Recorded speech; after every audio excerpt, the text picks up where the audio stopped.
So it's kind of crazy to me how many people don't understand how the music industry works and how many people actually trust it.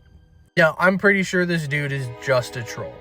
But he brings up a great point. In today's day and age, overnight success is an actual reality.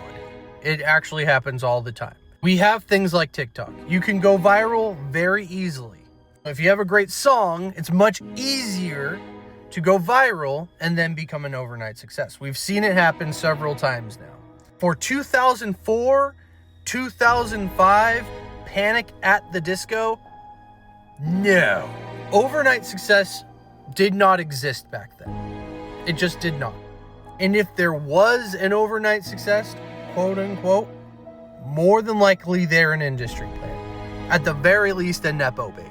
But what you're basically asking me to believe is that Panic at the Disco, 17 to 18-year-old kids, made a bunch of very well-produced demos, which put a pin in that because we're going to talk about those demos later, sent all those demos to Pete Wentz. I don't even know how many demos it was. Nobody knows. And he got them signed immediately.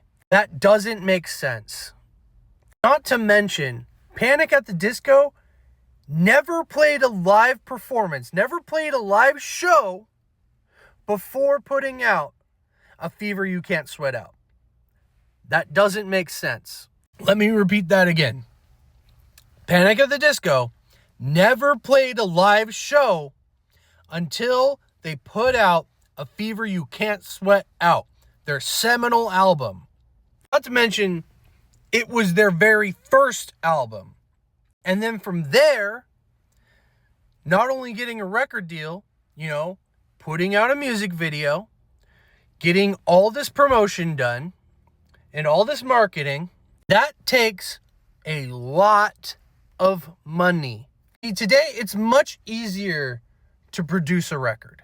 Much easier, much cheaper. In 2004, 2005 time, through a major label, or, probably not a major label, but, a reputable label, to produce an album back then cost anywhere between $20,000 and $50,000. And that's not a joke. That's reality. And then not only on top of that, getting the record produced, you also have to have it mixed and engineered, which also costs money, which A Fever You Can't Sweat Out was all produced and mixed and engineered by the same guy. So they probably saved a little bit money on that end. But then you have to take into the account the production of the music video for I Write Sins Not Tragedies.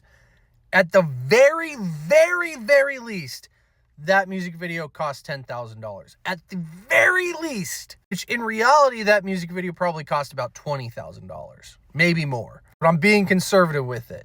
Not to take into account that now you have to get that music video in front of as many eyeballs as possible and then also get radio play. That all costs money.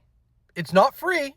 And at that time, your two major outlets for that type of music was MTV2 and Fuse Television. I'm sure that Fuse Television was much cheaper than MTV2 was, but it does cost a lot of money. Promotion don't come cheap.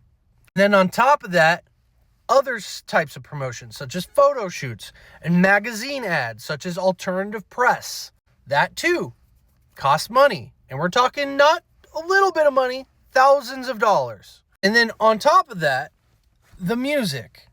17 to 18-year-old kids put out one of the most beloved emo records possibly of all time, which I don't consider Panic at the Disco an emo band. I 100% consider them a pop band because that's what they are. They're basically power pop. They started the power pop thing. It just is what it is. So by a conservative estimate, by a very, very conservative estimate, all told, the major label or the record label spent at the very, very least, $100,000 to make Panic at the Disco Panic at the Disco. You do not do that unless there's going to be a return on your investment. That's just good business. No business is going to spend that amount of money to promote a band without having guaranteed success. In reality, it probably costs anywhere between $100,000 to $200,000 in reality to get all of that done that I just explained. So you have Panic at the Disco, form in 2004, make a bunch of demos, send those demos to Pete Wentz, and then from there, record and produce an album with said demos, probably wrote the additional music that ended up on A Fever You Can't Sweat Out, and then from there, film music videos, take promotional photo shoots, create the marketing, get the TV slots for the music video, and then on top of that, all that gets done by 2005 with the release of A Fever You Can't Sweat Out, and they explode. I don't like Panic at the Disco's music, but I can recognize that they do make very catchy music, okay? I can recognize that. But to think that this wasn't all planned is insane. Let's talk about the demos they sent to Pete Wentz now. Demos themselves, you can listen to on YouTube. The money that it took to probably produce those demos in 2004 or 2005 probably cost on the low end $3,000 at the very least, because they're very well done, they're very well mixed, and they're very well engineered. Or demos. In 2004 and 2005, to make a demo for a band, especially a bunch of 18-year-olds with 18-year-old money in 2004 and 2005, the most that any average band could probably scrounge up would be anywhere between $500 and $600.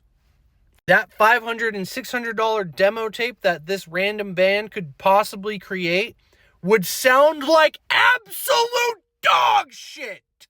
Not overproduced, well-produced demos. That just doesn't happen. Unless you're incredibly lucky and you found a dude who does great work for very cheap. It doesn't make any sense at all. Overnight success does not exist in the music industry. There are so many levels of work happening behind the scenes to make everything play out just the way they need it to, so that they get an actual return on investment. And then even on top of that, with today's day and age, it's a little bit easier. You can make music on your own for much cheaper, and you can do everything much cheaper. But in 2004 and in 2005, damn near impossible.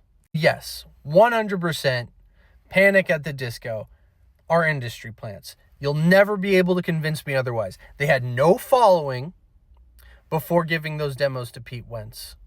So they had no track record that anyone could point to other than these demos that Pete Wentz somehow got a hold of. Either being sent by Ryan Ross or whoever else got them in his hands and got them in front of him. I'm sorry, they are industry plants. I'm sorry to burst your damn bubble. They are an industry plant. You're never going to convince me that they're not. They are, 100%.